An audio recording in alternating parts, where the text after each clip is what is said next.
தமிழக வாழ்வுரிமை கட்சியின் சார்பாக இந்த ஆளுநர் உரையின் மீதான விவாதம் நடைபெறுகின்ற இந்த சட்டமன்ற கூட்டத்தொடரில் சுமார் 25க்கும் மேற்பட்ட கவன ஈர்ப்பு தீர்மானங்களையும் ஒத்திவைப்பு தீர்மானங்களையும் தந்திருந்தேன்.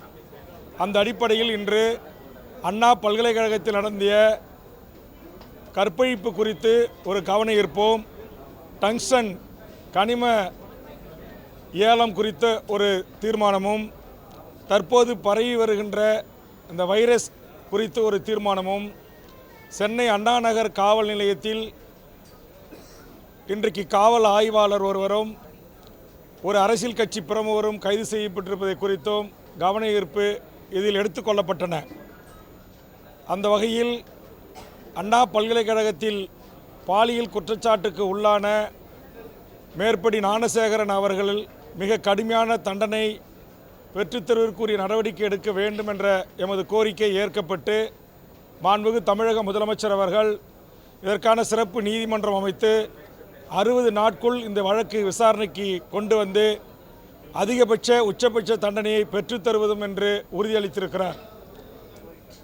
ஞானசேகரனுக்கு கிடைக்கிற தண்டனை என்பது இனி இந்த சமூகத்தில் இதுபோன்ற மனித மிருகங்களால் 3 வயது 5 வயது 6 வயது 10 வயது 16 வயது என்றும் 60 வயது 70 வயது 80 வயது மூதாட்டி என்றும் பாலியல் வல்லுறுக்கு உள்ளாக்கப்படுகின்ற அந்த மனித மிருகங்கள் காம வெறியர்கள் யாராக இருந்தாலும் சட்டம் மிக கடுமையாக தண்டிக்கும் என்கிற அடிப்படையிலும் தமிழக வாழ்வுரிமை கட்சி மரண தண்டனைக்கு எதிராக கொள்கை கொண்ட கட்சியாக இருந்தாலும் பாலியல் குற்றச்சாட்டுக்குள்ளாகின்ற இந்த மனித மிருகங்களுக்கு உச்சபட்ச தண்டனை தூக்கு தண்டனை கிடைக்கப்பெறுகின்ற வகையில் அரசு இதற்குரிய நடவடிக்கைகளையும் சாட்சியங்களையும் முறையாக தயார் செய்து இதுபோன்ற வழக்குகளில் இந்த தண்டனையை பெற்றுத்தர வேண்டும் என்ற ஒரு கோரிக்கையை நான் முன்வைக்கிறேன். அதுபோன்று டங்ஸ்டன் தொழிற்சாலையில் இன்றைக்கு பல்லாயிரக்கணக்கான மக்கள் மீது வழக்கு பதிவு செய்யப்பட்டிருப்பதாக நான் அறிகிறேன்.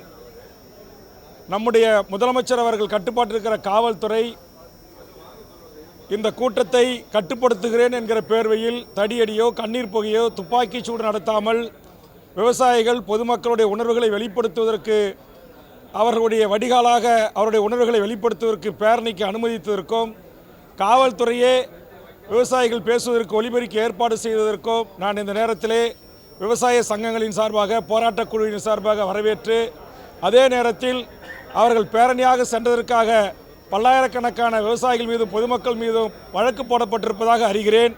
அதை திரும்ப பெற வேண்டும் என்று மாண்புமிகு தமிழக முதலமைச்சர் அவர்களுக்கு நான் கோரிக்கை வைக்கிறேன். அதேபோன்று இன்றைக்கு அண்ணாநகர் வழக்கில் அந்த உண்மையான குற்றவாளிகளை மறைத்து இதில் போலியான பக்கத்து வீட்டு சிறுவனை வழக்கில் சேர்த்து உண்மையான குற்றவாளிகளை காப்பாற்றுவதற்கு நடவடிக்கை எடுத்த அந்த அரசியல் பிரமுகர் கைது செய்யப்பட்டிருக்கிறார். அவருக்கு பின்னால் இருந்தவர்கள் இந்த வழக்கை மூடி மறைப்பதற்கு முயற்சி எடுத்த காவல்துறை அதிகாரிகள் யாராக இருந்தாலும் அவர்கள் மீதும் மாண்புமிகு தமிழக முதலமைச்சர் நடவடிக்கை எடுக்க வேண்டும் என்று இந்த நேரத்திலே கேட்டுக்கொண்டு, கடலூர் மாவட்டத்தில் என்னுடைய தொகுதியில் பல்வேறு பிரச்சனைகளை குறித்து கவன ஈர்ப்பு தந்திருக்கிறேன். அதெல்லாம் எடுத்துக்கொள்ளப்பட வேண்டும் என்கிற அடிப்படையில் நான் சில கோரிக்கைகளை முன்வைக்க இருந்தபோது பின்வரிசையில் இருந்த ஆளுங்கட்சி உறுப்பினர் வரிசையில் இருந்த திமுக உறுப்பினர்கள் என்ன கோரிக்கை பேச வருகிறேன் என்று புரிந்து கொள்வதற்கு முன்பாகவே நான் வெளிக்காட்டுவதற்கு முன்பாகவே எனக்கு எதிராக கூச்சல் குழப்பமிட்டு எதிர்ப்பு தெரிவிப்பது ஜனநாயக மாண்பல்ல. பேரவைத் தலைவரும் அவை முன்னவரும் ஆளுங்கட்சி கொறடாவும் இதை கண்டிக்க வேண்டும், இனி கட்டுப்படுத்த வேண்டும் என்ற கோரிக்கை முன்வைக்கிறேன். கவன ஈர்ப்பு கொண்டு வந்திருக்கிற நான் கொண்டு வந்த கவன ஈர்ப்பை சட்டமன்றத்தில் பேரவைத் தலைவர் அனுமதியோடு ஈர்த்து பேசிய பிறகு அதற்கு பதிலை முதலமைச்சர் அவர்கள் எழுந்து அளிக்கிறார்கள். அதுபோன்றுதான் அண்ணா நகர் பிரச்சனையை பேரவைத் தலைவர் அவர்கள் வேல்முருகன் கவன ஈர்ப்பு தந்திருக்கிறார் என்று வாசிக்கிறார். முதலமைச்சர் உடனே எழுந்து பதில் சொல்ல முற்படுகிறார்.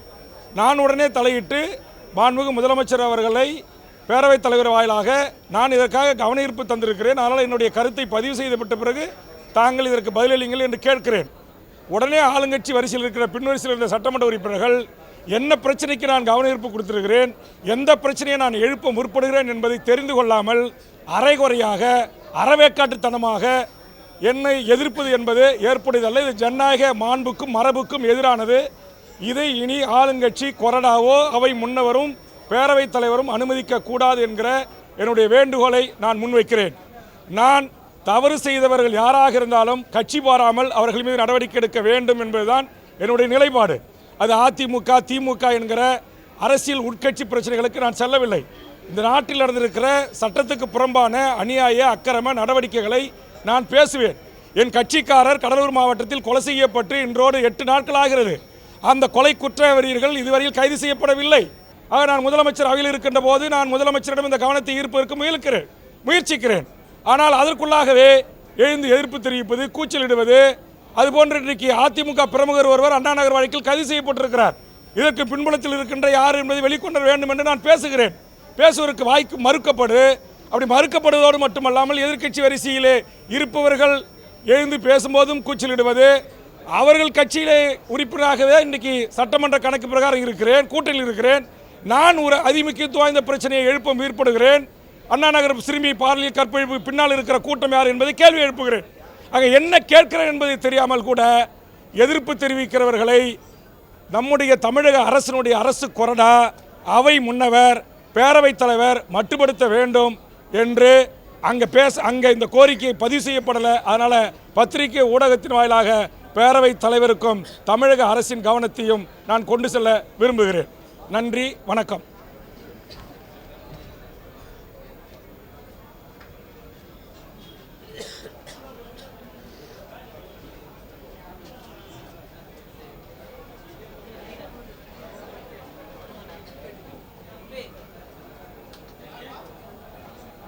ஏன் எடுக்க மாட்டியா? யாருன்னு சொன்னாதான் எடுப்பியா?